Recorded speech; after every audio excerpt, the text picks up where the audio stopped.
This is a tour of High Wycombe, starting on Denmark Street outside Tesco's, which has an O&K horribly modernised by Stannah.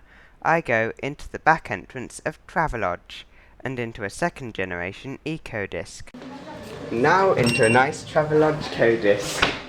Second generation Ecodisc in Travelodge. Yeah.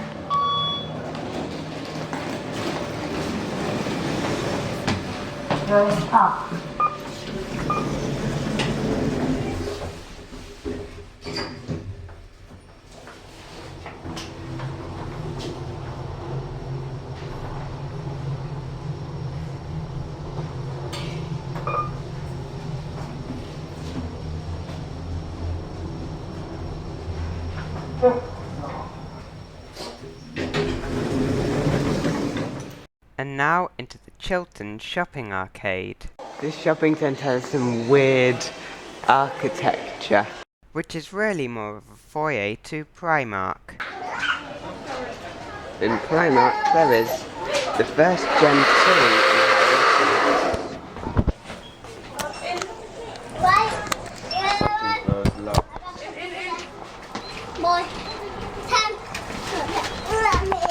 Yes. Doors Six. Right, Brian, we're going to go to the toilet now, because Rose needs a wee wee. And we need to do your nappies. Your stinky von stinkers and a stinkerston. open. Now into W.H. Smith. There is Lift going down. a generic Doors closing.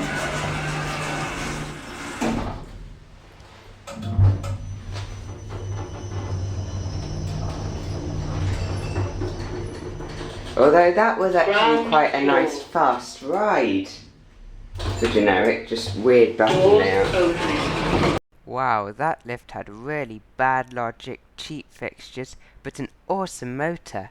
It went surprisingly fast and made one of the most epic motor noises of any lift I've ever heard. Barclays has an Ecodisc.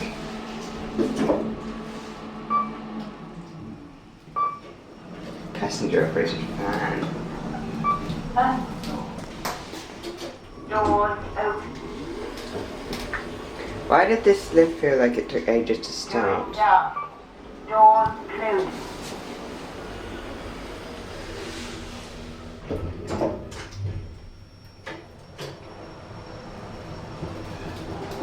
Floor zero. Second generation Ecodisc with third generation fixtures, I think.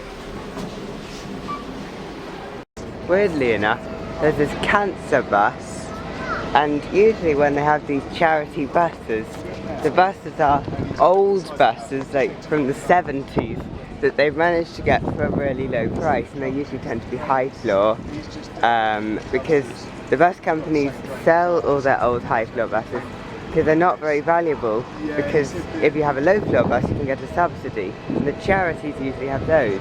But weirdly enough, this bus is a low floor Optare.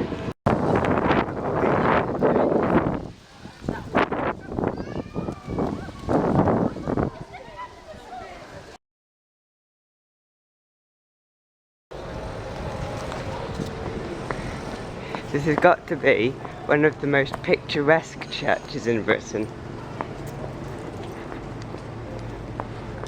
And now to the museum. On the way I saw the railway. The trees next to the railway block the view of the town from trains. I can imagine it will be spectacular to come here in winter. This is a floor plan of the museum. Recently they installed a lift. It's a platform lift, but it's a Kone Motala, the Ecodisc of platform lifts.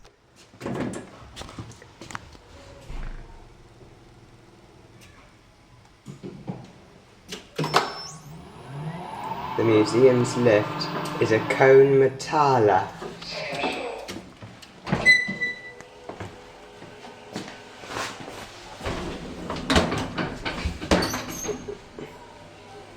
This is actually quite good for a platform lift.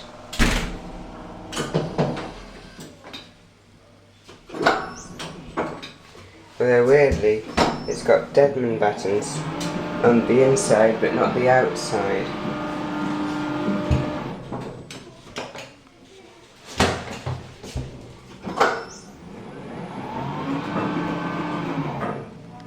First floor. And now to an NCP car park. This car park's lift is, I think, an old Ornstein and Koppel, but I'm not sure, horribly modernised by stupid Stannah. This lift has Schaefer buttons. I can remember these buttons from a recent trip to Berlin. They're used in all the worst quality lifts there, but I've hardly found them before in Britain. That thing calls this floor the 7th floor. Going up. Please Is this the mind the 7th door. floor? Doors closing. Going down. That's unbelievable, and that's mixed up. 3rd floor. Whatever this was originally, it's been horribly modernised. Doors open. Ornstein and Koppel. It's been horribly modernised. And now to the train station. At this station, there's a massive gap between the tracks.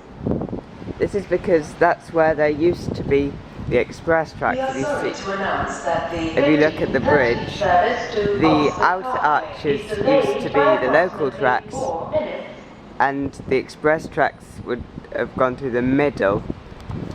And this station originally had a subway, and when it was modernised horribly, they filled the subway in. In fact, they filled it in with concrete when it could have been used as a storage. And they built a footbridge. Could be better architectural quality, but at the same time could be worse. Although, if I'd have been designing this station in the first place, I think I'd have had a bridge. It's rather strange how the platforms here are staggered. This station's such massive scale. It's got this massive gap and this massive wall. It sort of feels like it was originally designed for there to be a station here for use by giants, and then suddenly giants went extinct in a disaster, so they built a human station here. That's what it feels like.